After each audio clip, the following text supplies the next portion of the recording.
நன்மை தேவப்பிள்ளைகளே, இந்த யாத்ராமம் 14ஆம் அதிகாரம் ஒரு பெரிய யுத்தத்தை அங்கே அறிவிக்கிறது. ஒரு யுத்தம் எப்படி நடந்தது, அந்த யுத்தத்தில் எகிப்தியருக்கும் இஸ்ரவேலருக்கான யுத்தம், இஸ்ரவேல் புத்திரருக்கும் எகிப்தியருக்கும் ஒரு யுத்தம் நடக்கிறது.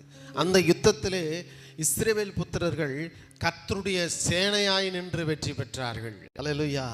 யுத்தம் பண்ணல, கர்த்தருடைய சேனையா நின்று சும்மா நின்று வேடிக்கை பார்த்து வெற்றியை பெற்றுக்கொண்டார்கள். இன்னைக்கு கிறிஸ்தவ வாழ்க்கை என்பது நீங்கள் யுத்தம் செய்து வெற்றி பெறுவதல்ல, ஏற்கனவே சிலுவையிலே உங்களுக்காக வெற்றி பெற்ற அந்த வெற்றியை நீங்கள் பாதுகாத்துக் கொள்வதற்காகத்தான் போராட போகிறீர்கள். கரங்களை தட்டி நன்றி சொல்லுங்க.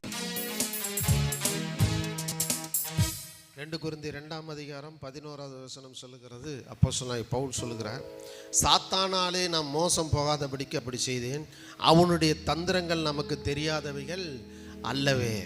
கர்த்தர் முன்னமே உங்களை எச்சரிப்பார். சாத்தானுடைய தந்திரங்களை கர்த்தர் எப்பொழுதும் நமக்கு மறைக்கிறது இல்லைங்க. சாத்தான் என்ன செய்ய போறான், எப்படி வருவான் அப்படிங்கிறத முன்னாடியே சொல்லிக்கிட்டே இருப்பார்.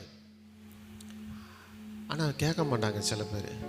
நான் அந்த ஊழியத்தில் பாட்டேன், கேட்கவே மாட்டாங்க. அப்புறம் சொல்கிறத விட்டுருவோம், போ அவ்வளோதான், உன் தலையெழுத்து அவ்வளோதான், திருத்த முடியாது.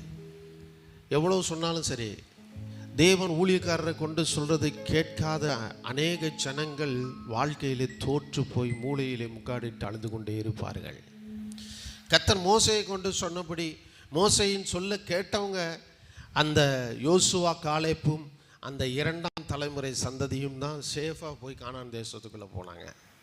தேவன் எப்பொழுதும் நீங்கள் சாத்தானாலே அழிக்கப்படாதபடிக்கு, சாத்தானிடத்தில் தோற்று போகாதபடிக்கு தேவன் சாத்தானுடைய தந்திரங்களை முன்கூட்டியே உங்களுக்கு சொல்லி கொண்டே இருப்பார் ஊழியர் மூலம்.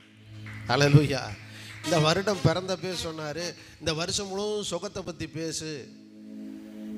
ஆண்டவரே ஏன் அப்படின்னு கேட்டேன். நீ சுகத்தை மட்டும் பேசுனாரு. பார்த்தா இந்த வருஷம் எல்லாம் வியாதியில் போயிட்டுருக்கு. ஆனால் சுகத்தை பற்றி நான் பேசிகிட்டே இருக்கிறேன். மோசை அந்த விரியன் பாம்பினால் கடிக்கப்பட்டவர்கள்லாம் வெண்கல சர்ப்பத்தை பார்த்து பிழைத்தார்களாம். அதுபோல் சுகம் வேணுங்கிறவங்க, சுகத்தை விரும்புகிறவங்க, நான் சுகத்தை தேவன் பேச சொல்லி பேசுகிறதை கேட்குறவங்களாம் சுகம் பெற்றுக்கொண்டே இருக்கிறார்கள். கையை தட்டி நன்றி சொல்லுங்க பார்க்கலாம். அல்லேலூயா. நீங்கள் ஆஸ்பத்திரிக்கு போய் அலையக்கூடாது, பணம் செலவாகக்கூடாதுன்னு தான் கர்த்தர் சுகத்தை பேசணும்னு சொல்லி சுகத்தை பேச வச்சுட்டு இருக்கிறாரு. முன்னாடியே எச்சரிக்கிறார் தேவன். தேவன் முன்கூட்டியே சொல்லுகிறார். ஆனால் கேட்பதற்கு மனசு இல்லை. ஏன்னா அந்த உலகம் நிறையா காட்டுது பாருங்க.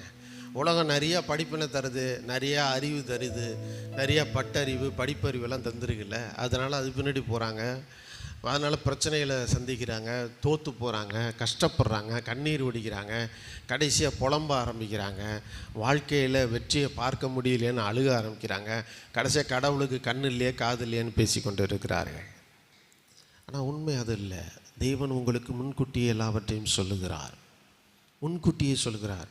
எனக்கு அருமையான தேவனுடைய பிள்ளைகளே, 2 ராஜாக்கள் 6ஆம் அதிகாரத்தில் 8லேருந்து 12 வரைக்கும் வீட்டில் போய் நீங்கள் வாசித்து பார்த்தீங்கன்னா, அங்கே என் அன்பு தேவனுடைய பிள்ளைகளை, எலிசா இஸ்ரவேல் ராஜாவுக்கு சொல்லுவான், உன் எதிரிகள் இந்தந்த இடத்துல பாளையம் இறங்குவாங்க, நீ அங்கெல்லாம் போகாத அப்படிம்பான். அவனுடைய வார்த்தையின்படியே கேட்ட அந்த ராஜா ஆள் அனுப்பி பார்ப்பான். அவன் சொன்ன மாதிரி அங்கங்கே ஆள் இருக்கும். தப்பு வைக்கப்பட்டார்கள். தேவன் எதையுமே உங்களுக்கு தெரியாமல் எதையுமே உங்கள் வாழ்க்கையில் செய்கிறது கிடையாது. முன்கூட்டியே சொல்கிறாரு, பிசாசு இப்படி வருவான், இப்படி தடுக்கலை வைப்பான், இப்படி வியாதியை கொண்டு வருவான், இப்படி தேவையை கொண்டு வருவான், நீ என்ன செய்ய வேண்டும் நான் சொல்லுகிறேன் கேளும்பாரு. நம்மளுக்கு தலைப்புரட்டுத்தனம் பிடிச்சது, அதிகமான தலைப்புரட்டுத்தனம் பாருங்க. அதெல்லாம் பார்த்துக்கலாம், என்ன ஆண்டவர் போங்க, என் வாழ்க்கையை நான் தான் வளர்ப்பறேன் பாருன்னு போகிறது. அப்புறம் அடிப்பட்டு மிதிப்பட்டு சீக்கி சின்ன பண்ணமாகி சீரழிஞ்சி அப்புறம் வந்து கத்தாவே அப்படிங்கிறது. சொல்ல நான் தான் முன்னாடியே சொன்னேன்ல, எவ்வளவு சொன்னாலும் இஸ்ரவேல் ஜனங்கள் எவ்வளவு சொன்னாலும் அவர்கள் தலைப்புரட்டுத்தனம் பண்ணிக்கிட்டே இருந்தாங்க. அதனால் அங்கே அவர்கள் பாலைவனத்தில் செத்து மடிந்தார்கள். தேவ பிள்ளைகளே, அது தேவனுடைய விருப்பம் அல்ல.